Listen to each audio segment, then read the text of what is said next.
ॐ त्र्यम्बकं यजामहे सुगन्धिं पुष्टिवर्धनम् उर्वारुक्मिव बन्धना मृत्योर्मोक्षीयमामृता।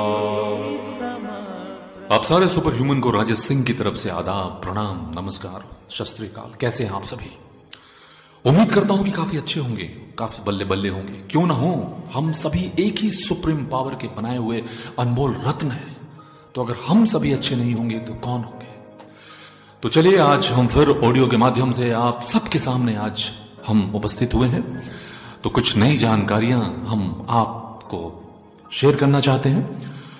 तो आज हम ये बताना चाहते हैं कि जब भी आप खाना खाते हो या पानी पी रहे हो या कॉफी पीते हो तो 10 सेकंड का पॉज लें और जिस किसी भी शक्ति को आप मानते हो, चाहे वो अल्लाह हो या ईश्वर हो, खुदा हो, परमेश्वर हो, जिस किसी भी आप सुप्रीम पावर को मानते हो, 10 सेकंड उन्हें याद करें और याद कर कर उनकी एनर्जी को रेडिएट करें कि हे परमपिता परमेश्वर, मैं आपको याद करता हूं, अपनी पूरी शक्ति इस दूध में, इस पानी में, इस खाने में आप डालें और मैं जो भी कर रहा हूं अपने लक्ष्य की ओर मैं आगे बढ़ूं।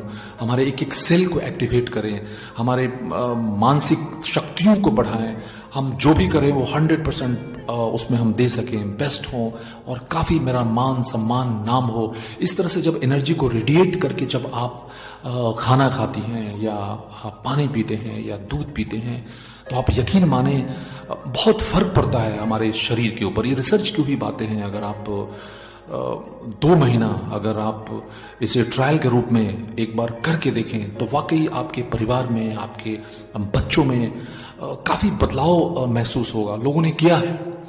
और वैसे भी कहा जाता है कि जैसा अन्न वैसा मन, हम जैसा खाना खाते हैं वैसा ही हमारा मन होता है। और कई प्रकार की कहानियां इसके ऊपर है या कई चीजें हैं जो मैंने अपनी आंखों से देखा है जो मैं आपको शेयर करना चाहता हूं। एक बहुत बड़े बिल्डर हैं जो कि न जाने कितनी ब्बिल्डिंग वो बना चुके हैं और बहुत बड़े पैमाने पर स्टैब्लिश बिल्डर हैं, मर्सिडीज एस क्लास से चलते हैं। तो एक स्पिरिचुअल ऑर्गेनाइजेशन में वो आए हुए थे, ब्रह्म कुमारी, काफी भव्य और बड़े रूप से एक स्पिरिचुअल ऑर्गेनाइजेशन पूरे वर्ल्ड में है। तो वहां उन्होंने एक सवाल किया शिवानी दीदी से, मैं भी वहां उपस्थित था, कि दीदी आप मुझे ये बताओ कि मैं काफी कुछ मतलब कर चुका हूं और काफी अच्छे पैमाने पे हूं, लेकिन मुझे बार बार ऐसे ख्याल आते हैं कि मैं झुग्गी बस्तियों में, चालों में मैं रूम ढूंढ रहा हूं और मतलब मेरे पास घर नहीं है। तो ऐसे ख्याल बार बार क्यों आ रहा है? मैं इस तरह का सपना क्यों देख रहा हूं? तो दीदी ने कहा कि पता नहीं, सपनों से कोई लेना देना नहीं है, आप बिल्कुल ठीक हो जाएंगे। और वो वापस घर चले आए। और 6 दिन बाद उनके घर में जो काम करने वाली जो मेड थी, उन्होंने कहा कि साहब मुझे 50,000 रुपयों की सख्त जरूरत है, क्या आप दे सकते हैं? तो उन्होंने 50,000 रुपये उन्होंने दे दिए। देने के बाद उस दिन से उनको वो सपना आना बिल्कुल बंद हो गया और वो फील जो कर रहे थे कि मैं रूम ढूंढ रहा हूं, वो सब आना बिल्कुल बंद हो गया। वो समझ नहीं पाए कि क्यों इस तरह के विचार हमारे मस्तिष्क में आ रहा था। फिर वो दूसरे दिन आई वो खाना बनाने वाली और कहती कि साहब बहुत बहुत धन्यवाद, मेरे पास घर नहीं था तो मैं बहुत तकलीफ में थी, बार बार मैं घर ढूंढ रही थी, चालों में जा रही थी और बहुत परेशान थी, तो बहुत बहुत शुक्रिया कि आपने हमें पैसा दिया, अब मुझे घर मिल गया है। तब उन्हें ये समझ में आया कि ये लेडी जब ये खाना बनाती थी तो काफी ऐसे विचारों से वो ग्रस्त थी और इस टाइप के विचार को वो रेडिएट करते हुए नॉन वर्बल फ्रीक्वेंसी के माध्यम से, जब हम नहीं बोलते हैं बट जब हम सोच रहे होते हैं तो उसका भी एक फ्रीक्वेंसी होता है और ऐसे फ्रीक्वेंसी की वजह से वो एक एनर्जी रेडिएट कर रही थी और उस एनर्जी को वो खाने में जब वो बना रही थी तो प्रोजेक्ट कर रही थी। तो सोचिए, जब हम खाना बनाते हैं और उस वक्त ऐसे विचारों के साथ जब खाना बनाते हैं और जब वो खाना कोई खाता है तो उसके मन पर, अंतःपटल पर इतना असर होता है। तो फिर जब मतलब क्या बताऊं मैं, इसलिए जब भी खाना खाएं आप ये देखें कि खाना कौन बना रहा है, किस विचार से बना रहा है, वो गुस्से में तो नहीं है, वो नाराज तो नहीं है, वो क्या सोचते हुए खाना बना रही है या बना रहे हैं, इसका बहुत फर्क पड़ता है। इसलिए जब भी हम कभी बाहर खाना खाते हैं तो अब कौन किस विचारों से खाना बना रहा है ये हमें पता नहीं चलता। इसलिए जब भी हम खाना खाएं या पानी पिए या कोल्ड ड्रिंक पिए या चाय आप पीते हैं या पीती हैं, तो 10 सेकंड का पॉज लेकर ये शक्ति को एनर्जाइज करके उसमें प्रोजेक्ट करना बहुत ज़रूरी है। ऐसी कई सारी कहानियां। एक बार एक संत थे, किसी गांव से निकल रहे थे, जा रहे थे, और काफ़ी कुछ दिनों पहले किसी ने मुझसे कहा कि क्या हम वाइन जब हम पीते हैं या जब नॉन वेज खाते हैं तो वैसे एनर्जी को रेडिएट करके हम क्या खा या पी सकते हैं। मैंने कहा मैं ये बिल्कुल नहीं कहूँगा कि नॉन वेज खाना चाहिए, नहीं खाना चाहिए, लेकिन जब किसी जानवर को हम मारने वाले होते हैं तो उसे पता होता है, उसे महसूस होता है कि अभी हम कटने वाले हैं। उसके अंदर काफ़ी तकलीफ, काफ़ी छटपटाहट और काफ़ी दुख होता है।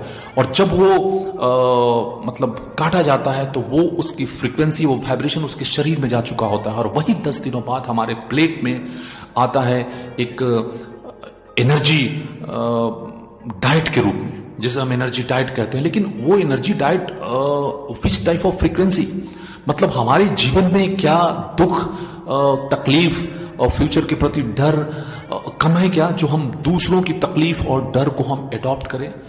तो इसलिए जितना सही एनर्जी अगर आप लेते हैं तो वो आपके लिए अच्छा है। इसलिए गलत एनर्जियों से दूर रहें, क्योंकि जितना इन चीज़ों से दूर रहेंगे उतना आपको असीम शांति और एक सुकून मिलेगा, और आप जो भी काम करेंगे काफ़ी बेहतरीन ढंग से कर सकते हैं। अक्सर मैंने देखा है कि लोग सुबह सुबह उठते ही पेपर पढ़ना शुरू करते हैं या न्यूज़ देखते हैं, या रात में सोने से पहले पेपर पढ़ते हैं या न्यूज़ पढ़ते हैं।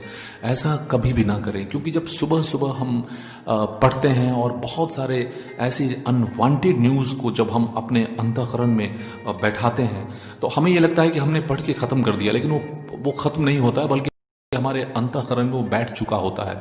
और जो आपके मन मस्तिष्क में बैठ चुका होता है, आप जिस टाइप की चीज को आप पढ़ते हैं वो एक एक इंट्रा सेलुलर मेमोरी में जो है वो रिकॉर्ड हो चुका होता है। हमें लगता है कि नहीं हुआ, लेकिन रिकॉर्ड हो चुका होता है। और वही चीज जो है फिर हमारे मन पे प्रभाव करता है। फिर जैसा हमारे अंदर होता है वैसा ही मन होता है, जैसा मन होता है वैसा संस्कार होता है, और जैसा संस्कार होता है वैसा ही हम कर्म करते हैं, और जैसा कर्म करते हैं फिर वैसा ही आप कह सकते हैं हमारा भाग्य या डेस्टिनी बनता है। इसलिए हम कहते हैं कि you are a creator of on destiny. तो कभी भी सुबह और कभी भी सोते वक्त तो बिल्कुल ना पढ़ा करें, क्योंकि हमें लगता है कि हम पढ़कर सो गए, लेकिन वही नेगेटिविटी जो है मल्टीप्लाई होता रहता है, और बहुत ज़्यादा हमारे एक एक सेल और एक एक नस नाड़ियों के ऊपर बहुत उसका इफेक्ट होता है। हमारे एक मित्र थे जो बहुत अच्छे कलाकार हैं, और कई तरह के विचारों से दुखी होकर और इंस्पायर्ड होकर वो काफी कुछ उन्होंने रात में सोचा, और उसी सोच में वो सो गए। सुबह जब वो उठे और ब्रश करने गए तो ब्रश को पकड़ नहीं पा रहे थे, ना मतलब उनको पूरे एक साइड से पैरालिसिस हो गया था। 6 महीने का ट्रीटमेंट हुआ। 6 महीने का ट्रीटमेंट के बाद डॉक्टर ने उनसे ये कहा कि कभी भी जब आप सो रहे हो तो एकदम बिंदास अच्छे मूड से 2-3 मिनट हंस लिया करें और रिलैक्स मूड में सोए, क्योंकि जो भी आप सोचते सोचते सोते हैं आप तो सो जाते हैं, लेकिन वो चीज़ काफ़ी मल्टीप्लाई होता है और वो हमारे शरीर के लिए बहुत ही मतलब घातक होता है। जैसे कैसे हम 2 लीटर दूध में अगर हम 100 ग्राम भी अगर दही अगर हम रखते हैं तो रात भर में वो जो दही है 100 ग्राम वो पूरे दूध को दही में कन्वर्ट कर देता है।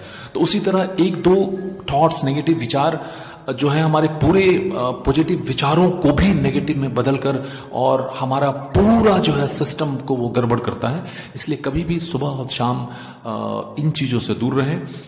और आज के लिए इतना ही। फिर हम कल आपसे मिलेंगे इसी ऑडियो के माध्यम से और कुछ नई जानकारियों के साथ हम फिर आपके सामने उपस्थित होंगे। तब तक के लिए आप लोग हंसते रहें, खुश रहें। और अगर कुछ जानना हो या कुछ पूछना हो तो मैं अपना व्हाट्सएप नंबर शेयर कर रहा हूं 9930423606। नमः शिवाय, गॉड ब्लेस यू। मेरी शुभकामना आप सभी के साथ है। बाय।